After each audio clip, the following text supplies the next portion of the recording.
Mais le lot il y a pas sur le corps la Seigneur est sauvé en Amen. Est-ce que quelqu'un peut acclamer le nom du Seigneur?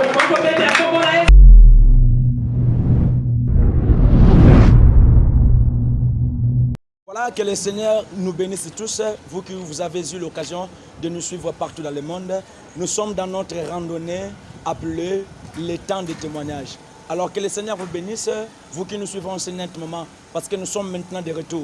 Et nous voulons aussi présenter nos excuses par rapport à ce temps de silence que nous avons eu. C'est parce que nous avons connu des moments très difficiles à ce qui concerne la technique. Comprenez que la technique a ses caprices, mais nous vous assurons que nous sommes vraiment de retour.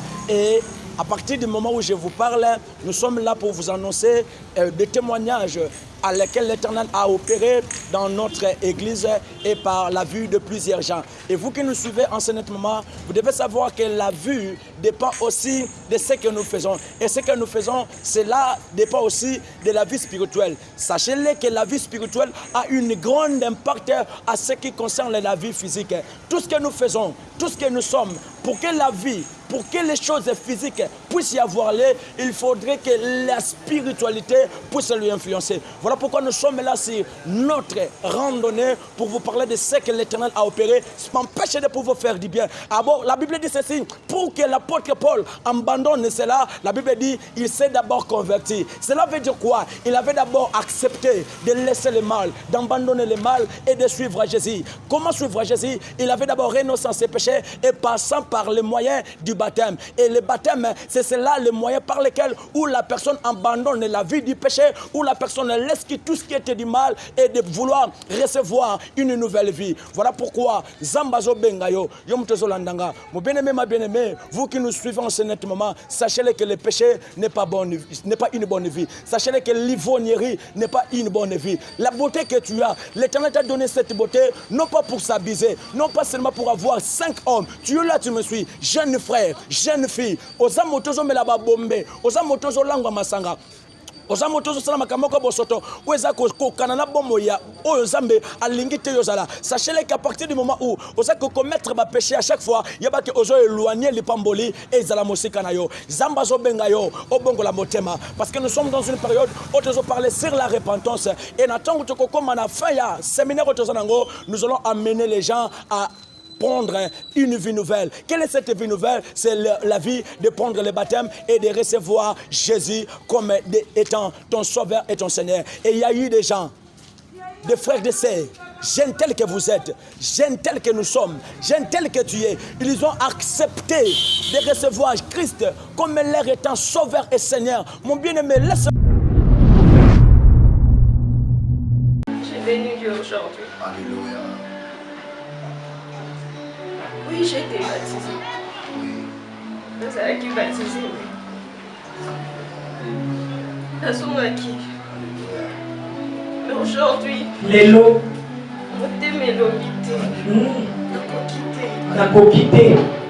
Et je viens de mon Dieu. Et je lui dis merci. Apesi matondo. Parce qu'il a donné sa vie. Pete apesi na kimia. Thème est la musique qui vient. Amen. Est-ce que quelqu'un peut...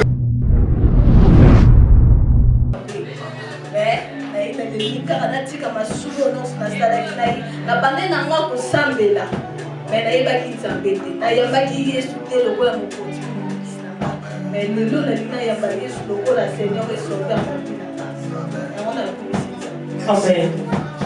Est-ce que quelqu'un peut acclamer le nom du Seigneur? C'était des sœurs qui ont accepté de donner leur vie en Jésus-Christ, de vouloir recevoir Christ comme étant ton sauveur et ton Seigneur. Mais qu'à cela ne tienne, toi aussi, le moment est venu. Mon bien-aimé, sachez qu'après cette vie que nous avons, il y aura une autre vie qu'on appellera la vie éternelle. Mais pour que nous bénéficions de cette vie éternelle, il faudrait d'abord que toi, tu me suis en ce moment, que tu puisses recevoir Christ comme étant ton sauveur et ton Seigneur. C'est à ce moment-là, au dernier jour, quand tu auras les cris de la trompette, lorsque Christ viendra dans sa deuxième gloire, à cette époque-là, en ce temps-là, les morts en Christ ressusciteront. Seulement des morts en Christ qui seront ressuscités. À quoi sert de mourir à l'âge que tu as, sans avoir recevoir Christ comme étant ton sauveur, comme étant ton Seigneur. Mon bien-aimé, nous lançons l'appel là où tu es, de recevoir Jésus. Parce que Jésus, c'est la clé de tout. Parce que Jésus, c'est lui qui est le médiateur entre les hommes. Répands-toi. Répands-toi. Répands-toi. Parce que si aujourd'hui, on dit que c'est repentir, pendant qu'on dit que Jésus, je te dis une chose, ta vie ne restera pas de la manière où je vis en Angola. Ta vie ne restera pas de la manière où tu vas souhaiter qu'aponayo. Mon bien-aimé, nous sommes là en train de passer un moment très bénéfique pour nous. Et la semaine passée, nous avons eu à parler à ce qui concerne les baptêmes. Et la semaine que nous commençons, aujourd'hui nous sommes le dimanche, et le lundi de la semaine que nous commençons, nous allons parler à ce qui concerne les saintes et saintes. Mon bien-aimé, après avoir s'est converti, il n'est pas censé seulement de se limiter là. Il faudrait aussi passer par les baptêmes. C'est dans ce moment-là, après avoir passé dans les baptêmes. Pourquoi passer par les baptêmes? Parce que au baptême, c'est lié où nous les pécheurs, où vous les pécheurs, nous sommes en train de mourir et de ressusciter avec Christ. C'est de là l'endroit par lequel nous abandonnons nos vies. Parce que pour que le péché te quitte, pour que cette vie-là te quitte, il faut que tu passes par les baptêmes d'immersion. Et la semaine passée, nous avons eu à parler sur les baptêmes. Et la semaine que nous commençons, nous allons parler, à ce moment-là, que tu comprendras l'importance du baptême et l'importance de la Sainte Seine. Voilà pourquoi nous lançons l'appel. Même si tu es au loin, même si tu es de près, tu es au Canada, en Amérique, en Angola, là où tu es, tu peux recevoir Jésus. Voilà pourquoi nous t'appelons de recevoir Jésus comme Christ et Sauveur. Nous sommes l'église, la famille chrétienne Rehoboth, située sur l'avenue Idiofa numéro 22, au quartier Salongo, dans la commune de Limete. Je suis le frère Olive Maleka, le présentateur de l'émission Les Temps de témoignage. Que le Seigneur vous bénisse.